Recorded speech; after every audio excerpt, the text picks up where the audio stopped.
টি-20 বিশ্বকাপে Bharat Pakistan high voltage match আয়োজনে শেষ মুহূর্তের চেষ্টা চালাচ্ছে আইসিসি।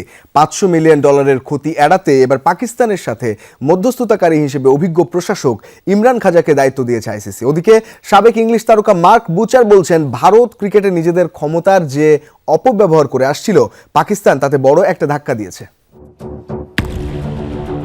মাঠে গড়ানোর আগেই মাঠের বাইরের রাজনীতিতে উত্তাল টি-20 বিশ্বকাপ 2026।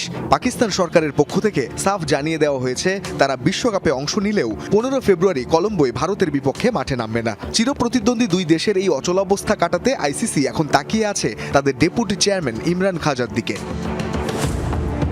সিঙ্গাপুর ক্রিকেট অ্যাসোসিয়েশনের প্রতিনিধি এবং পেশায় আইনজীবী ইমরান খাজা আইসিসির অত্যন্ত বিশ্বস্ত ও নিরপেক্ষ মুখ হিসেবে পরিচিত। 2017 সাল থেকে ডেপুটি চেয়ারম্যান হিসেবে দায়িত্ব পালন করা খাজা এর আগে অন্তর্বর্তীকালীন চেয়ারম্যানের দায়িত্বও সামলেছেন। বর্তমান চেয়ারম্যান জয় শাহর সাথে সমন্বয় করে তিনি এখন পাকিস্তান ক্রিকেট বোর্ডকে রাজি করানোর মিশনে নামছেন। আইসিসি এরই মধ্যে কড়া হুঁশিয়ারি দিয়েছে। 3 ফেব্রুয়ারি তারা জানিয়েছে, পাকিস্তান যদি ম্যাচ না খেলে তবে তাদের উপর কঠোর নিষেধাজ্ঞা আসতে পারে। কিন্তু নিষেধাজ্ঞার চেয়েও বড় চিন্তার কারণ আর্থিক ক্ষতি। বিশ্ব ক্রিকেটের ইতিহাসে অন্যতম লাভজনক এই ম্যাচ বাতিল হলে আইসিসি প্রায় $500 মিলিয়ন লোকসানের মুখে পড়বে। বিশ্বকাপ ঘিরে ভারত পাকিস্তান দ্বন্দ্ব আর তা নিয়ে বিশ্বব্যাপী আলোচনাও এখন তুঙ্গে।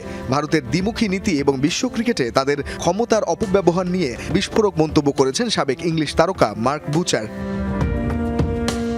বুচারের মতে, পাকিস্তান এখানে দুর্দান্ত এক চাল চেলেছে। তারা মূলত বিশ্ব ক্রিকেটে ভারতের অসামঞ্জস্যপূর্ণ আচরণ এবং ক্ষমতার অপব্যবহারের বিষয়টি সবার সামনে তুলে ধরেছে। ভারত যখন পাকিস্তানে গিয়ে খেলতে অস্বীকৃতি জানায়, তখন আইসিসি ভেন্যু বদল থেকে শুরু করে হাইব্রিড মডেল সবই করে। অথচ বাংলাদেশ যখন ভারতের নিরাপত্তা নিয়ে প্রশ্ন তুলল, তখন তাদের দলকেই বিশ্বকাপ থেকে সরিয়ে দেওয়া হলো। পাকিস্তান এবার ঠিক সেই একই কাজ করছে যা ভারত সবসময় করে থাকে, আর এতেই আইসিসি এখন বড় বিপাকে পড়েছে। রঞ্জন শান্ত, যমুনা স্পোর্টস।